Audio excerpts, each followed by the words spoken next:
Bonjour à toutes et à tous, je suis ravie de vous retrouver pour ce nouveau numéro du MAG. Cette semaine, nous avons reçu Emmeline Willox qui nous a parlé de son livre intitulé « Journal d'une confinée en 9 mètres carrés ». L'équipe d'Anonymal TV a testé pour vous l'application Escape Game Atlantide, qui est en partenariat avec Secret d'ici. Et enfin, nous sommes allés à la Fondation Vasarely, où l'établissement français du sang a pris possession des lieux. Nous vous en avons parlé la semaine dernière, le violoncelliste Gauthier Hermann a couru pour la culture au départ de l'Essonne jusqu'à Aix-en-Provence. Après 900 km, nous sommes allés à sa rencontre sur la ligne d'arrivée.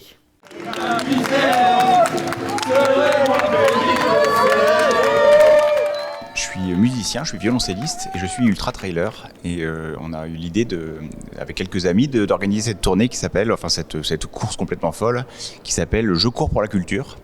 On est parti de Paris, de Montgeron dans l'Essonne pour être plus précis, à 20 km de Paris, et on est arrivé là tout à l'heure à Aix-en-Provence. L'initiative du Je cours pour la culture, c'est simple, c'est parler de la reprise de la culture. C'est-à-dire que ça fait 15 mois qu'on est à l'arrêt. Moi, je fais entre 80 et 85 concerts par an d'habitude, et là, j'en ai fait 8. Donc, évidemment, c'est difficile. Maintenant, j'ai pas envie de râler, j'ai pas envie de pleurer, j'ai envie de me dire, il faut y aller, on y va. Et il faut montrer à tout le monde qu'on est prêt à s'engager pour repartir et recommencer les festivals.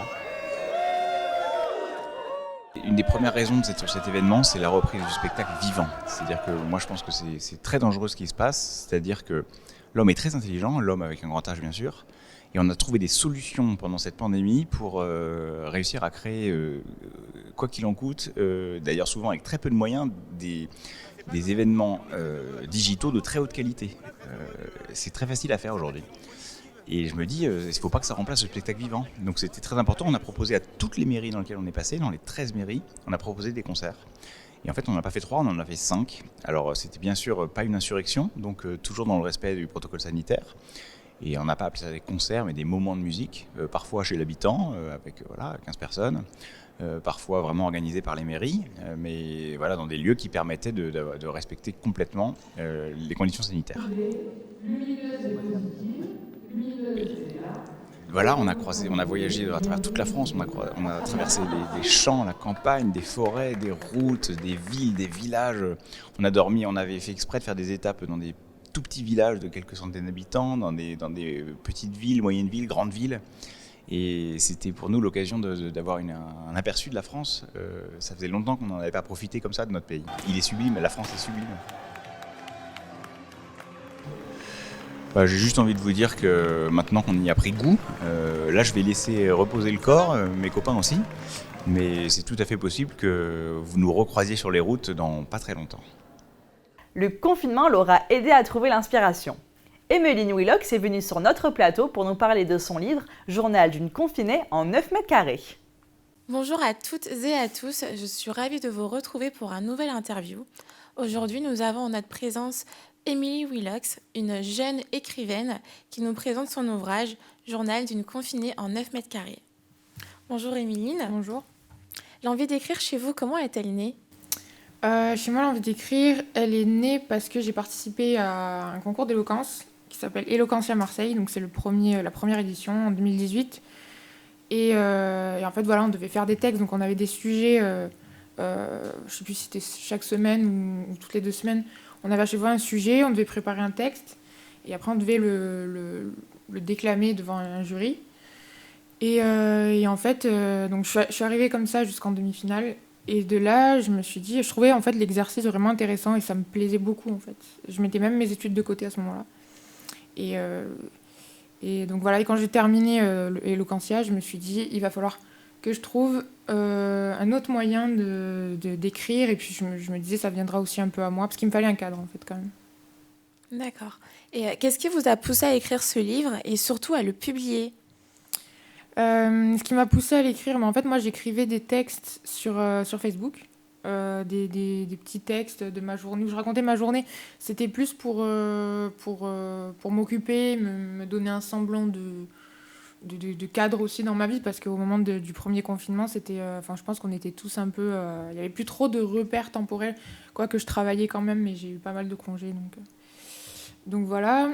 Et donc, oui, je publiais des textes sur mon Facebook. Et il y a la page d'Éloquentia Marseille qui m'a proposé de de les reprendre sur leur page. Donc ça m'a aidé parce que je me suis dit, en fait, je voyais que ça plaisait à mes amis. Et je me disais, c'est parce qu'ils me connaissent et ils voient un peu comment ça fonctionne dans ma tête.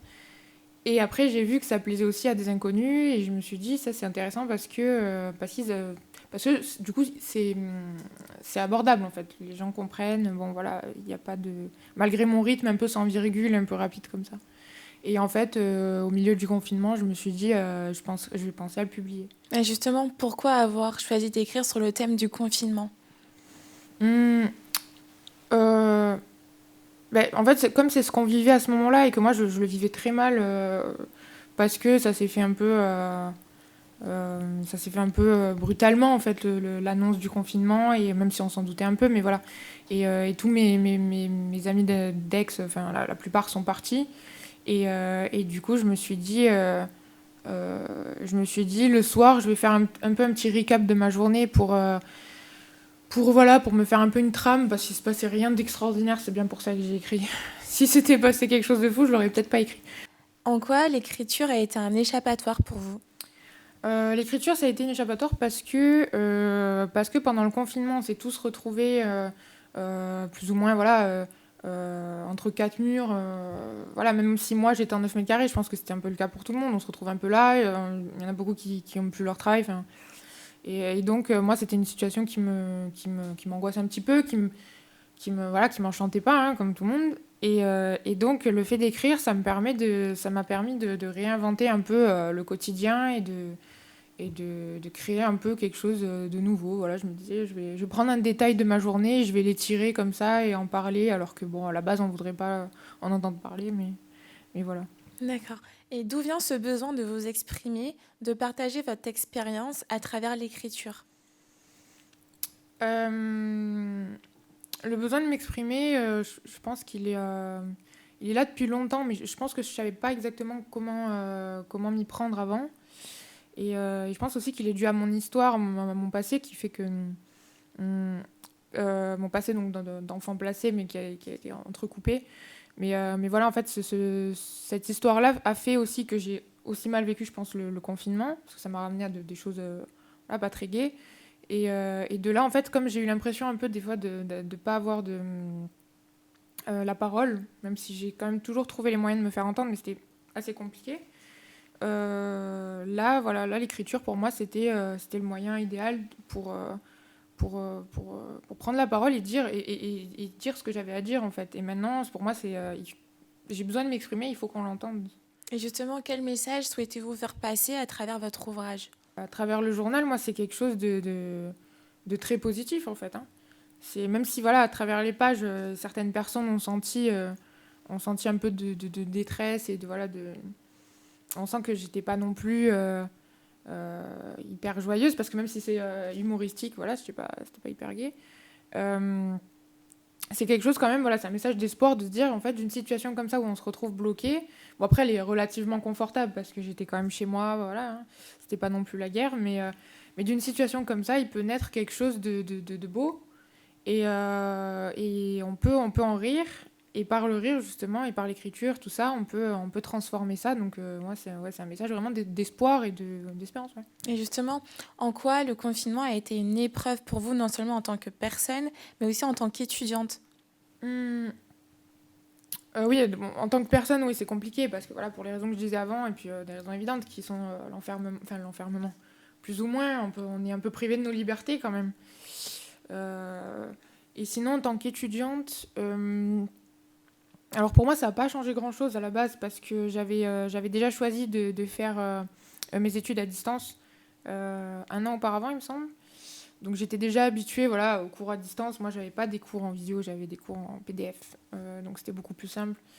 Mais c'est vrai que... Donc en fait, je choisissais déjà de pas aller à la fac. Mais c'est vrai que quand même, ça manquait le lien de savoir mes copines à la fac, que je pouvais aller manger avec elles, que je pouvais... Voilà. Et ça, c'était plus là, quoi. Quels conseils pouvez-vous donner aux jeunes qui se trouvent dans la même situation que vous ? En fait, je leur donnerais comme conseil d'arriver à se trouver une passion peut-être, ou en tout cas une manière de se divertir pour pouvoir justement s'exprimer, pour pouvoir exprimer ce qu'ils ressentent de cette situation qui est quand même pénible, qui dure quand même depuis 1 an. voilà, je leur donnerais ce conseil-là. Je leur dirais pas de voir le positif parce qu'on n'est pas obligé et que des fois c'est difficile, mais en tout cas, voilà, de se trouver un moyen d'expression. Ouais. Et est-ce que vous attendiez à un tel succès et comment vous le vivez? Non, je m'attendais pas. Après, en même temps, c'est vrai que je l'ai beaucoup cherché. Enfin, je veux dire, c'est moi qui suis allée taper à la porte des médias parce qu'on n'allait pas venir me chercher, hein, voilà. Mais enfin quoique. Mais bon, les propositions sont venues une fois que j'ai lancé le truc, on va dire.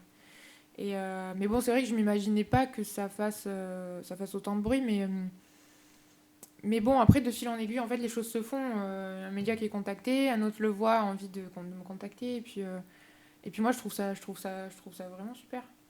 Avez-vous prévu d'écrire un autre livre?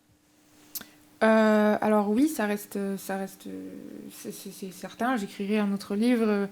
Après, je me mets pas non plus de délai ou la pression parce que il faut que ça vienne naturellement, je pense, et il faut que la situation se présente. Et de toute façon, j'aimerais écrire sur ma grand-mère, ça c'est quelque chose que je ferai. Et ou alors écrire en reprenant le même style déjà utilisé dans le journal, que je savais pas que j'avais avant en fait. Un peu ce style humoristique pour m'extraire d'une situation qui serait un peu oppressante ou quelque chose comme ça. Merci Emeline d'avoir participé à cette interview. On vous souhaite une belle carrière d'autrice. Merci. Merci de nous avoir suivis et on espère vous retrouver bientôt chez Anonymal TV. Cette semaine, c'est le retour du On a testé pour vous. Un escape game en extérieur, c'est possible avec l'application Atlantide en partenariat avec Secret d'ici. Le but, retrouver des tableaux volés de Cézanne. Regardez.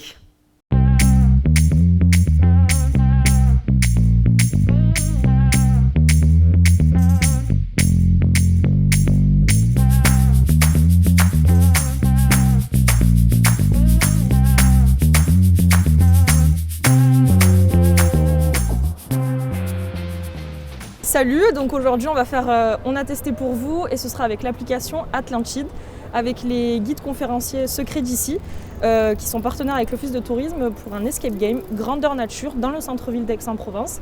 Et du coup on est avec Arthur qui va nous dire bonjour, qui va nous dire quelques mots sur cette application, juste au moins comment ça commence au tout début. Oui, alors déjà il faut télécharger évidemment l'application qui s'appelle Atlantide, qui est facilement trouvable sur l'App Store ou le Google Play Store. Et une fois qu'on a cette application, il y a plusieurs missions. Alors sur Aix, c'est pratique, pour l'instant il n'y en a qu'une. Et on va sur cette zone où il y a la mission, on clique dessus. Alors elle coûte 3 € et ensuite vous pouvez l'utiliser quand vous voulez et à plusieurs. Le mieux, moi je trouve, c'est d'être 2 ou 3 pour pouvoir faire cet escape game grandeur nature. Donc, vous allez devoir résoudre des énigmes pour pouvoir trouver les tableaux qu'a caché un voleur qui s'appelle Luc Panazen. Il n'y a qu'une seule mission pour le moment qui s'appelle Un vol oublié et qui parle de l'histoire de tableaux de Cézanne qui ont été volés par Luc Panazen. Et la tranche d'âge un peu pour cet escape game, ça s'arrête ou c'est complètement infini ? C'est complètement infini, hein, j'ai envie de dire, c'est pour tout le monde, pour les familles, pour les adolescents, pour les adultes aussi, dépendant bien sûr de leur envie de faire des escape games et leur envie aussi de résoudre des énigmes, hein, parce que c'est vraiment le cœur de la mission. Mais on peut faire cette mission qu'on soit jeune ou plus vieux. Par contre, on conseille un âge minimum en général par rapport aux énigmes et sur cette mission, si je ne me trompe pas, c'est 10-11 ans. Ok, et est-ce qu'on a besoin de vous? On peut venir ici, on télécharge l'appli et on... Évidemment, on n'a pas besoin de moi, Okay. Je suis là aujourd'hui, mais on peut tout à fait faire cet escape game seul, c'est le but d'ailleurs. On a juste besoin d'un smartphone ou d'une tablette, on télécharge l'application, on se crée un compte évidemment, et puis vous pouvez faire les missions tutoriels pour pouvoir vous habituer. Elles sont gratuites et on n'a pas besoin d'être dans un lieu particulier, on peut le faire à la maison. Et ensuite, eh bien, vous vous dirigez vers cette mission, par exemple celle d'Aix-en-Provence, et vous commencez donc à résoudre les énigmes parce que vous êtes un agent de l'agence Atlantide, qui est un peu la police de l'histoire parce que la machine à remonter le temps a été inventée. Ok. Bah, du coup, aujourd'hui, je vais mettre dans la peau de cet agent secret pour retrouver un peu ces tableaux cachés. Suivez-moi. Bon, donc là, je dois me rendre à la rotonde, si j'ai bien compris, la fontaine là-bas. C'est ça. En fait, la carte, elle est toujours orientée au nord. Alors, ça se base sur Google Maps, mais la différence, c'est que sur Google Maps, quand vous tournez votre téléphone, en fait, la carte, elle tourne en même temps, Ouais, donc vous avez toujours en toujours même tout droit. Là, c'est vraiment voulu de l'orienter qu'au nord, parce que l'orientation, ça fait partie aussi du jeu, c'est-à-dire que vous devez vous repérer dans l'espace. Et donc, on a une carte qui est là, et vous devez vous diriger, trouver votre petit personnage va bouger en même temps que vous, et vous devez atteindre le point pour pouvoir commencer la mission. Ok, bon bah allez, c'est parti.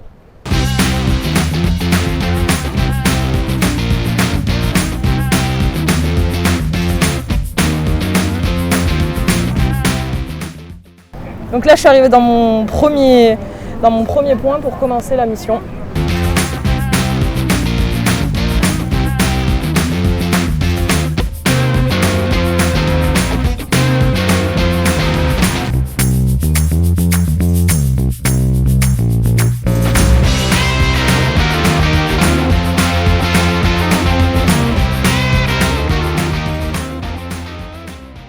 Quand je trouve mon indice, j'ai une explication à chaque fois sur Voilà, l'histoire. quand vous avez résolu une énigme, la récompense, c'est d'avoir une petite anecdote sur le lieu sur lequel vous êtes, historique souvent. Et bon, là en rapport souvent aussi avec Cézanne, parce que c'est un peu le sujet, mais pas que, vous verrez à d'autres endroits, on a des informations sur d'autres éléments de la ville. Ok.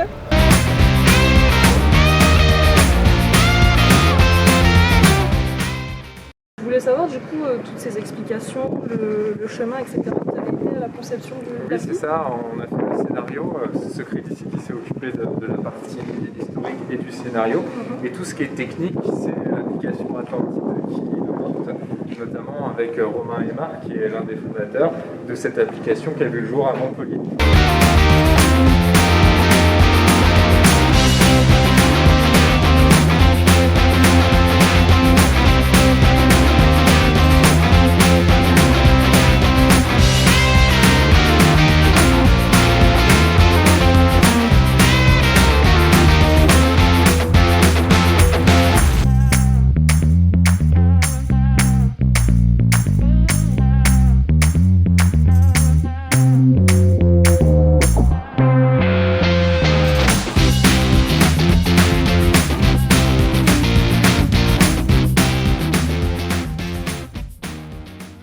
Grille de lettres et de symboles, en dessous il y a d'autres symboles qui semblent former un message.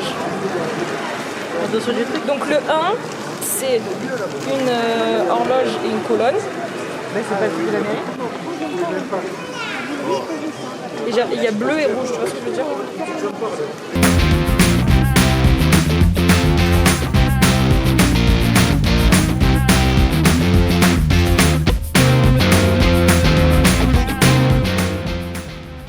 Du coup là on vient de finir notre mission avec succès.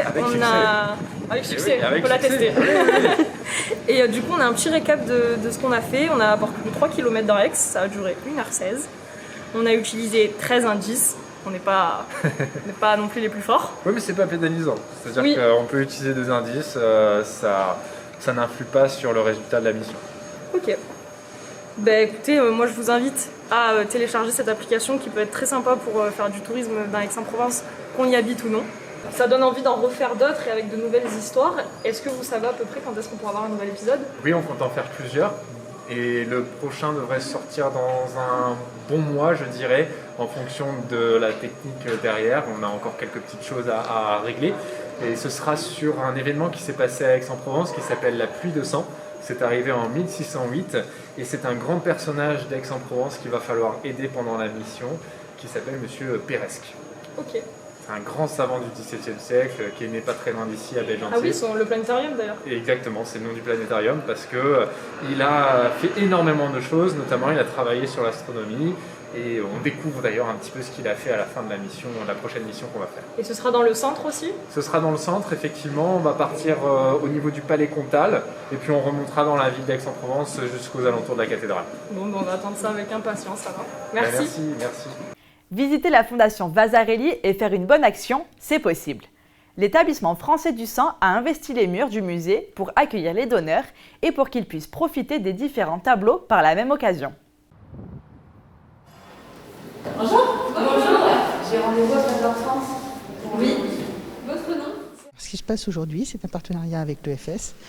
On a répondu à leur invitation de pouvoir organiser une collecte de dons du sang à la Fondation Vasarely, de façon à ce que les personnes qui souhaitaient donner leur sang puissent en même temps avoir le bénéfice de rentrer dans un musée et de profiter des œuvres qui sont à leur disposition pendant ce transfert. On est arrêté depuis le 30 octobre et c'était très important de pouvoir accueillir de nouveau du public avant le 19 mai, date de notre prochaine réouverture, si tout va bien.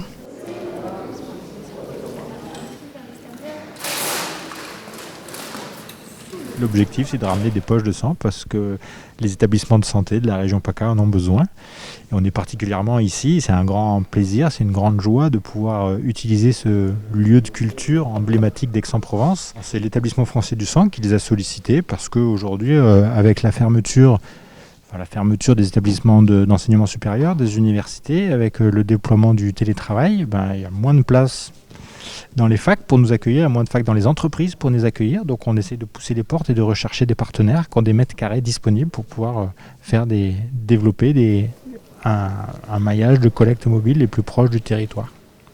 Le besoin, il est très régulier en fait, de janvier à décembre et du lundi au dimanche. On a besoin en région PACA-Corse de 1000 poches par jour. Donc il nous faut du personnel, il nous faut du matériel, il nous faut aussi des mètres carrés, des lieux de collecte, des partenaires qui veulent bien nous ouvrir leurs portes, comme ici. Et c'est vraiment une grande chance de pouvoir bénéficier de ce lieu magique, emblématique, comme disait, qui est inutilisé depuis des mois et qui a accepté de nous ouvrir ses portes pour pouvoir faire une collecte de sang et de marier les vertus de la culture avec les vertus de l'altruisme et de la solidarité, aussi nécessaires que le don du sang.